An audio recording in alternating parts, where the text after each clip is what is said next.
pegawai bank yang digerebek berduaan dengan Brigpol J dikembalikan ke orang tua.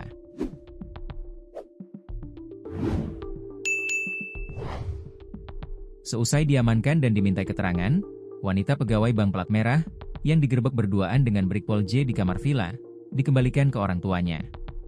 Wanita pegawai Ban Himbara tersebut diketahui berinisial F. Penggerebekan dilakukan suami F berinisial A, yang diketahui merupakan anggota TNI aktif.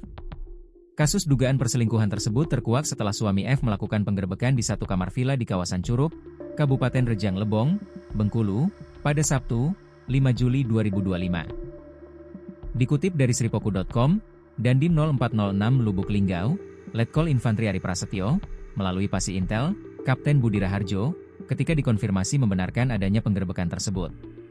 Kapten Budi Raharjo menerangkan, setelah insiden penggerebekan tersebut, F dikembalikan ke orang tuanya. Budi menjelaskan, penggerebekan yang dilakukan di villa di kawasan Curup, Kabupaten Rejang Lebong, Bengkulu, itu berawal dari kecurigaan suami F, inisial A, atas gerak-gerik istrinya. Kemudian karena penasaran dan sudah lama menaruh kecurigaan, A akhirnya mengikuti istrinya hingga ke arah Rejang Lebong, Bengkulu. Setelah memastikan istrinya berada dalam satu kamar bersama Brigpol J, A lalu melakukan penggerebekan bersama teman-temannya. Saat digerebek, kedua pasangan gelap itu sempat mengelak, dan diinformasikan sempat menyangkal perbuatan asusila yang dilakukan keduanya. Padahal, saat digerebek, kondisi F sedang tak mengenakan busana dan berusaha memakai pakaiannya.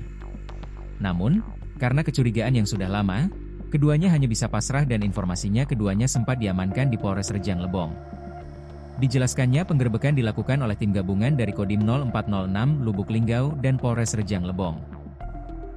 Ya, penggerebekan dari anggota kota sini sama anggota Curup, karena TKP-nya itu kan wilayah Kabupaten Rejang Lebong, jelas Kapten Budi.